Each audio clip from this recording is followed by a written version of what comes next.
शेखीबाज मक्खी। एक जंगल में एक शेर भोजन करके आराम कर रहा था। तभी एक मक्खी उड़ती हुई वहां आ पहुंची। शेर ने 2-3 दिन से स्नान नहीं किया था, इसलिए मक्खी शेर के कान के पास बिन बिन करने लगी।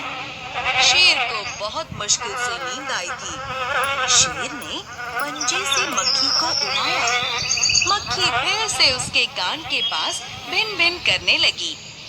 अब शेर को गुस्सा आ गया। शेर दहाड़ा, अरे मक्खी, दूर हट, वरना तुझे अभी जान से मार डालूंगा।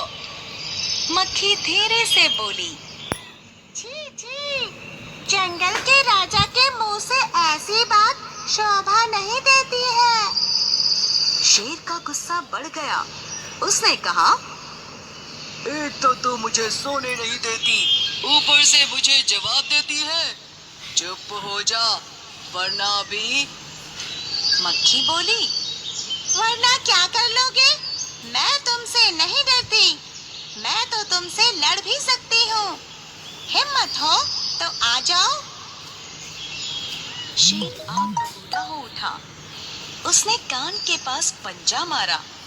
मक्खी तो उड़ गई, पर कान जरा छिल गया।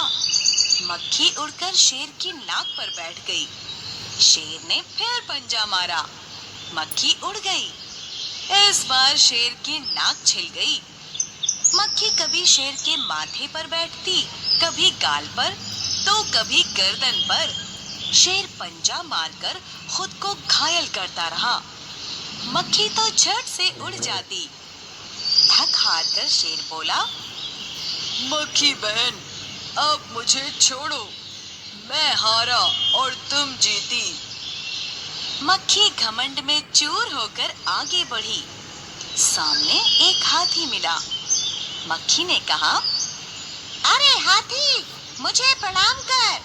मैंने अभी जंगल के राजा शेर को हराया है। अब जंगल में मेरा राज चलेगा। हाथी ने सोचा, इस पागल मक्खी से कौन बहस करे। उसने सींग ऊपर उठाकर मक्खी को प्रणाम किया और आगे बढ़ गया। सामने से आ रही लोमड़ी ने यह सब देखा। वह मंद मंद मुस्कुराने लगी। मक्खी ने लोमड़ी से कहा, अरे ओ लोमड़ी, चल मुझे प्रणाम कर।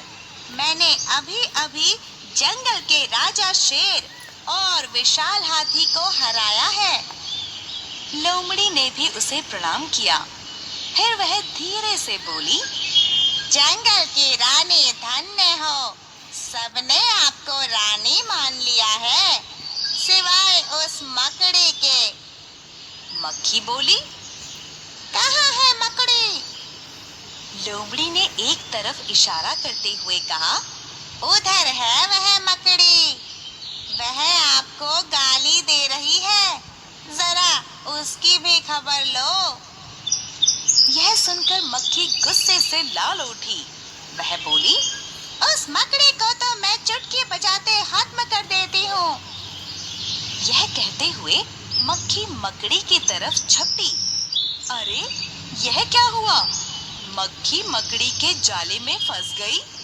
मक्खी जाल से छूटने की ज्यों-ज्यों कोशिश करती गई, त्यों-त्यों और भी फंसती गई। अंत में वह थक गई, हार गई।